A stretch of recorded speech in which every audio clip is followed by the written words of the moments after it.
So, the other day I was speaking to a friend and I asked the question, why is it that after a series of breakup, people keep getting into relationships without even thinking it through? Is this the right person? Why?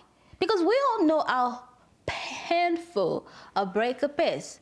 But why is it that it seems like we're getting into the next one so fast? I was asking her and she was just looking at me. She was like, I think she was thinking through it. Like, that's an interesting question.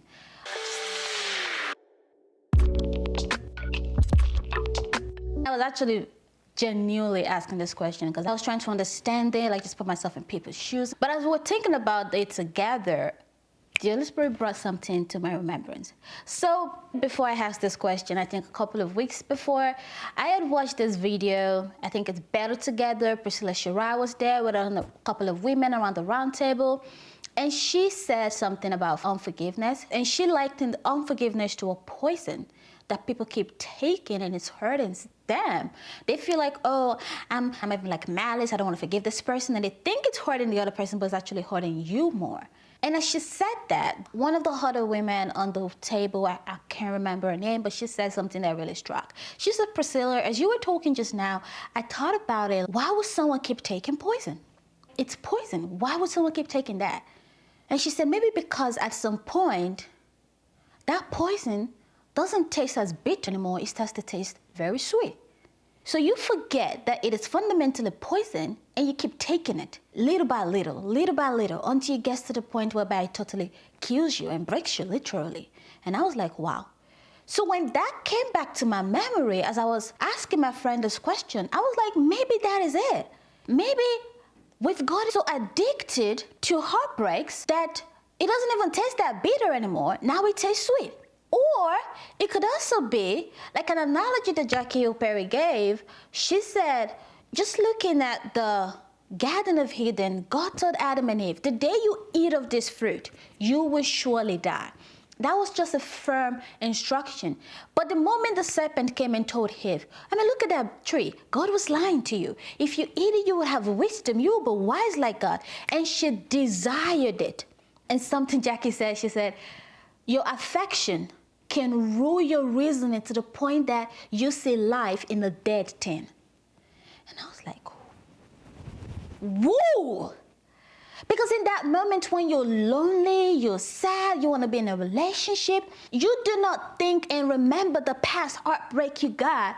You just want to get into another relationship until the poison strikes you again. It looks sweet in that moment. It can comfort you. Your affection is ruling your reasoning that you obviously see somebody that you know that a couple of weeks, couple of months, couple of years down the line, this relationship might break.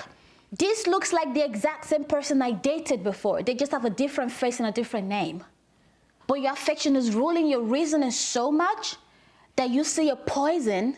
You see a fruit that God said, if you take of it, you shall die. You see a poison and you take it and take a bite of it. It tastes sweet. It looks sweet. It will comfort me. At least I have somebody to cuddle with. At least I have somebody to chat with. At least I won't be lonely until it strikes. And I think unfortunately we might get too addicted to that it begins to hurt us and they're circling back to back of that. You see, that is not even what hurts me as much. What really is my problem with that is the consequence of taking beaten drops of poison over time. Those heartbreaks and experiences that you've had over time will come back to probably bite you if you don't go through a process of healing and just give your heart a break. And let me paint a picture of that for you. You could be this person who you've had 3, 5, 10, 15 boyfriends, flings, one-night stands, dating, all those things with all these people that you obviously did not see a future with. But let's say with time you finally settle down, or God sends this beautiful person down your way. You meet this wonderful man or you meet this wonderful woman, and they're not a poison. They're the real deal, okay?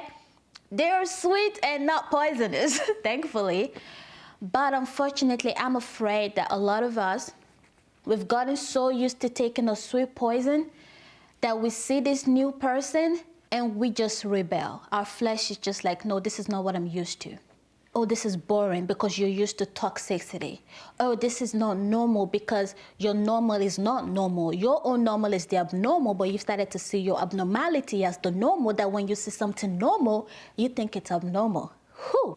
That's the consequence of over time of taking sweet poison, of getting your heart broken, back and back and back again.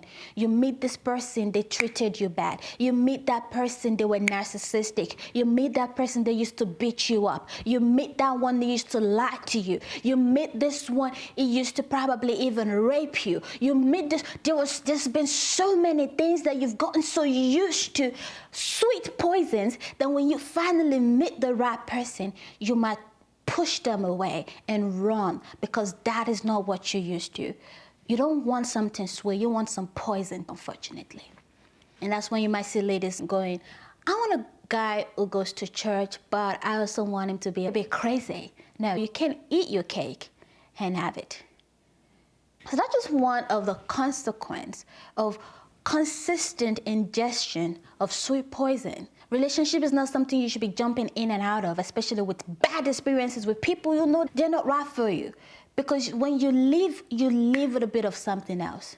You leave probably a little bit broken, or you leave with some of their own poison now added to you, unfortunately. And that's going to take years of healing to overcome. So I just really want to implore us. Again, your affection might rule your reasoning to the point that when you say something that is dead, but for some reason see life in it. You might be taking poison, but it's not even, looks like poison anymore because it tastes so sweet. You've gotten addicted to it. I want us to go back and sit down, just think about it. The patterns of people I've dated over the years, the people I'm still kind of attracted to. I want a bad boy. I don't want him to be too good. I don't want him to be common. I want him to talk down on me. I want him to put me in my place. There might be some toxicity there, and it's evidence of the sweet poisons you've been taking over the years. Or you meet this good guy, oh, I don't want a good guy, I want a bad one. Or I want the average one, the one in between. Where is that coming from? Where is that emanating from? You might need to flush your system of that poison. And you need to go to God and say, God, please help me. Wash me of this. Some of you might need to go to therapy. Some of you might need to sit down with a relationship counselor. Some of you might just need to lay down at God's feet and say, God, help me. Stop taking the sweet poison, because no matter how sweet it is, the fact is, it is poisonous. And we all know what poison does. It kills. All right. I love you guys so much. And I want us to be better. I want us to heal. I want us to do better with our lives. Let's drop all of that and let's do better this year. Okay? So please drop a comment in the comment section. Tell me what you got from here. If you want to have something, just share something with us. All right? Because I feel like when you share your experiences, other people can learn from that. Someone might be going through something and your story is important. So please share. Please like this video, share, comment. And if you're not subscribed, what on earth are you waiting for? Please do. I love you all so, so much. Mwah. Bye. I will see you on the next one.